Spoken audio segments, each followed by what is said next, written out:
vamos ser sinceros, eu não sou a favor da violência, o caralho. Mas eu tenho certeza que todos aqui nessa mesa são capazes de ser bastante violentos. Em situações específicas, a violência é necessária. Claro. Isso é, inclusive, o próprio Tim Larkin, escritor, ex-SEAL oficial da Marinha Americana, no livro When Violence is the Answer, ele descreve. Existem pequenas situações que talvez a maioria das pessoas não passe na vida, ok? Pequenas situações. As que passarem irão passar no máximo uma, ou raramente uma outra pessoa irá passar no máximo duas, que é quando a sua vida é diretamente ameaçada. Nesses casos onde sua vida está diretamente ameaçada e onde a violência é aplicada, você deve reagir de forma muito mais violenta. Então, em alguns casos super específicos. Né? Mas por exemplo, não um comportamento violento. Vou dar um exemplo polêmico aqui, né? Olha lá. Se preparem. Vou tomar água. Por exemplo, um cara acabou de estuprar tua filha. Tá ligado? E aí eu sei que eu tenho uma chance em 5 de ir preso se eu matar esse cara. É crime passional. Pode ser visto como crime passional. Ok, mas eu tenho certeza que essa opção se abre bem mais se eu estando no Brasil do que eu estando nos Estados Unidos, tá ligado? Se abre pra você se ferrar ou não? Não, se abre pra eu escolher essa opção, sacou? Tá, porque assim, o direito no Brasil ele é muito... Cara, e isso não são palavras nem minhas, né? Eu gravei recentemente um vídeo com o professor da Universidade Federal de Minas Gerais, o Dr. Túlio Viana, e ele fala, o direito do Brasil é muito conservador, ainda. Então ele vai se apegar a vários outros conceitos. Vou te dar um exemplo. Isso que você está falando, aconteceu um caso real, exatamente essa situação que você descreveu. Se eu não me engano, no Texas, em 2017, 2018. O cara chegou na casa dele, a filha dele, acho que adolescente, enfim, jovem, criança, estava sendo estuprada. Ele cobriu o cara de porrada, depois finalizou com um tiro na cabeça, no Texas. Ele só ligou pra polícia buscar. Então assim, tá certo, tá errado? Não, o ponto aqui é a diferença da aplicação da lei, certo? Nos países e inclusive nos estados, né? Pegando o próprio Texas como exemplo, se você observa ali a legislação armamentista, né? Por exemplo, a lei do desarmamento, tem várias situações diferentes, mas por exemplo, nos Estados Unidos, isso é regulamentado nos estados. Então, por exemplo, no Texas, aspas, quase todo mundo pode ter uma arma. E, assim, não é muito difícil. Você chegar lá com seus documentos de identidade, tiver tudo ok, eu quero uma .40. É igual comprar balas. Quer pegar munição a granel? Qual munição você quer? Special? Mais P? O quê? Você pode ter um arsenal dentro de casa. Sim. São vários pormenores, mas em essência é muito interessante esse ponto da aplicação da lei. Uhum. Né? É muito diferente no Brasil, cara. Eu, pessoalmente, gosto bastante da filosofia do Texas. Do trânsito de Texas. Eu acho que deveria ser. A gente ia copiar um pouquinho essa filosofia. É complicado. Eu vou tomar mais água.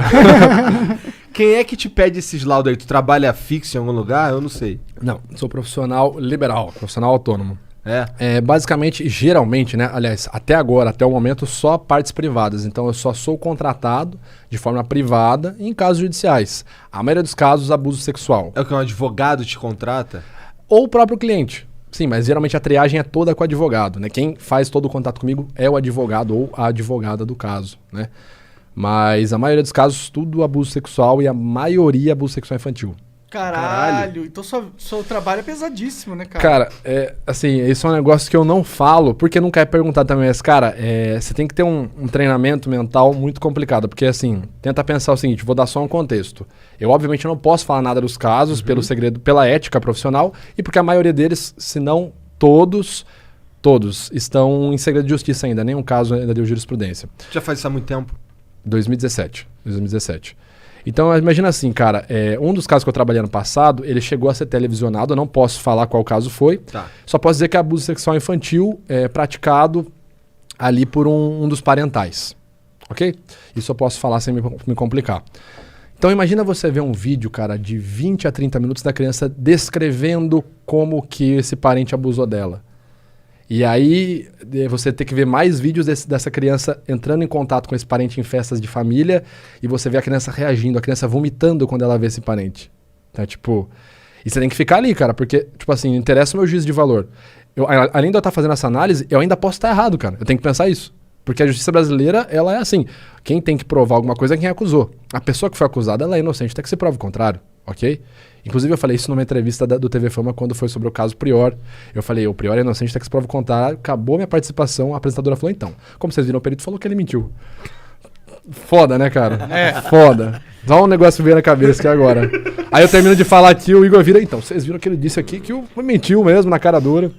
Mas é complicado, cara, você passar 30 minutos vendo uma criança descrever um abuso, e tipo, você ter que sair pra ir viver o seu dia e tal. É uma experiência complicada, cara. Com todo respeito, não queria ter o seu trabalho, não. Não, cara, muitas vezes não é interessante, cara. Não é interessante. Mas assim, o que eu me prendo muito, porque ano passado a gente realizou uma pesquisa que inclusive saiu esse ano, está sendo feito o FABS, que é o primeiro sistema facial apenas voltado para crianças. É uma pesquisa pela Juliana Negrão, pesquisadora da Mackenzie. Então eu participei dessa pesquisa ano passado. Então a gente está fazendo trabalhos interessantes na área da pedagogia para realmente ajudar as crianças. Então você tem um filho, e aí seu filho chega da escola e tal. Às vezes você tá lá, rotina, você tá mexendo no celular e tal, parará. Aí chegou seu filho, você, e aí, como é que foi? Ah, foi bom. E você nem tirou o olho do celular, você tá lá, legal, vai tomar banho, vai jantar, tua mãe tá lá. Cara, nisso, a criança te entregou e você não percebeu. Entendi. Então, assim, a gente tava montando uma pesquisa interessante. Então, isso me alivia mais. Só que, cara, o que eu percebo muito falando, assim, de abuso sexual infantil é como se fosse uma iguaria, sabe? Cara, é nojento, cara. Caralho, assim, cara. É nojento. Eu não posso falar muito, até por questão de segurança minha, de caso que eu já trabalhei, mas, cara, é nojento. Se eu te falar, por exemplo, situações onde tem, tipo, festas de swing, que a galera famílias levam as crianças. Mano, Caralho. É nojento. É nojento. Caralho, que bizarro, isso existe?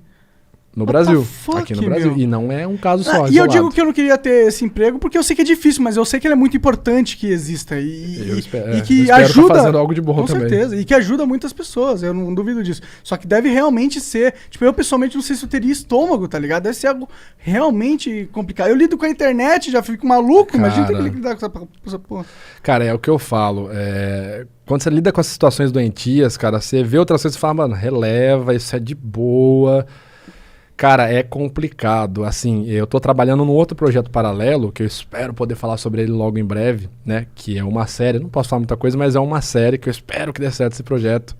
A gente tá nas tratativas aí.